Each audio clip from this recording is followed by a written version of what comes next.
Hey, what's going on? Ryan here with Intersection Records, and unfortunately we're doing another show. We've lost another legendary musician, and yesterday, at the age of 99, we lost the great Roy Haynes. Roy Haynes was a drummer. He was a jazz drummer. His career spanned over 80 years, from 1942 to 2024. And he was born in Boston to an immigrant family from Barbados in 1925, and really spun the gamut, ran the gamut between the swing era all the way through the modern era of jazz, playing jazz fusion, playing avant-garde, playing swing, bebop, post-bop, hard bop, you name it. Worked with legendary people like Bud Powell. Got to start really with Lester Young in 1947, moving on to Charlie Parker's band in 1949, where he stayed until 52. In 52, also, he worked with Miles Davis on this great album, Miles Davis with Horns, along with Sonny Rollins, and John Lewis, right? John Lewis, another kind of cool jazz pioneer, along with Miles Davis. He worked with Ray Charles in the early 60s. He worked quite a bit with Thelonious Monk on Live at the Five Spot and other albums. He did an album prior to Elvin Jones joining John Coltrane's famous quartet called Impressions, where he's playing drums on that incredible 1961 Coltrane album.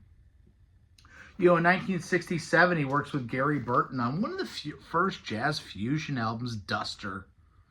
And this features Steve Swallow, Larry Coryell on guitar, the great Roy Haynes on drums, and Gary Burton on vibes. This is a must-have if you like jazz fusion, or if you like the vibraphone, or if you like great drumming.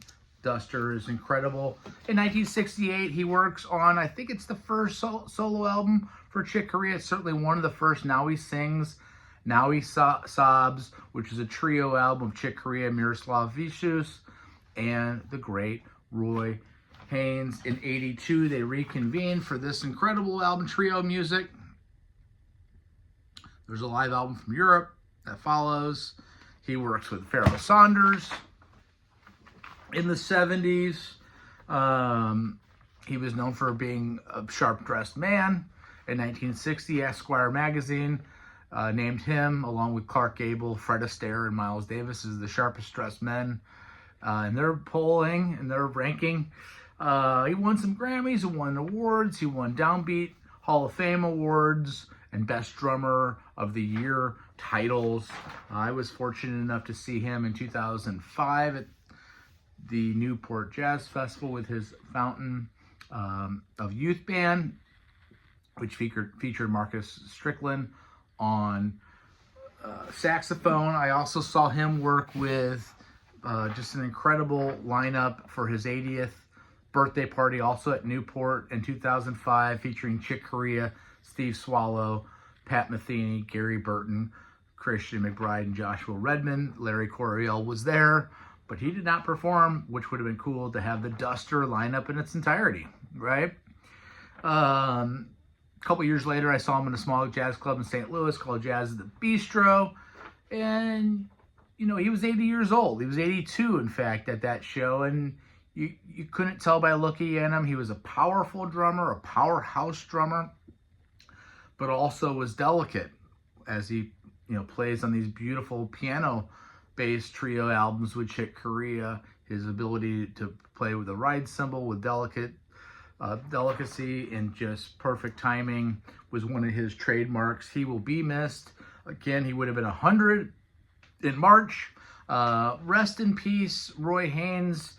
Again, you're one of the last greats that's still here with us, that bridges a time back to a Miles Davis in his prime, bridges a gap back to Lester Young and Charlie Parker.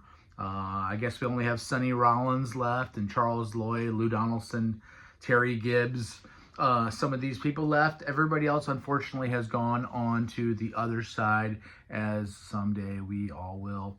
Check out my channel. We try to do shows every single day. Peace out. See you.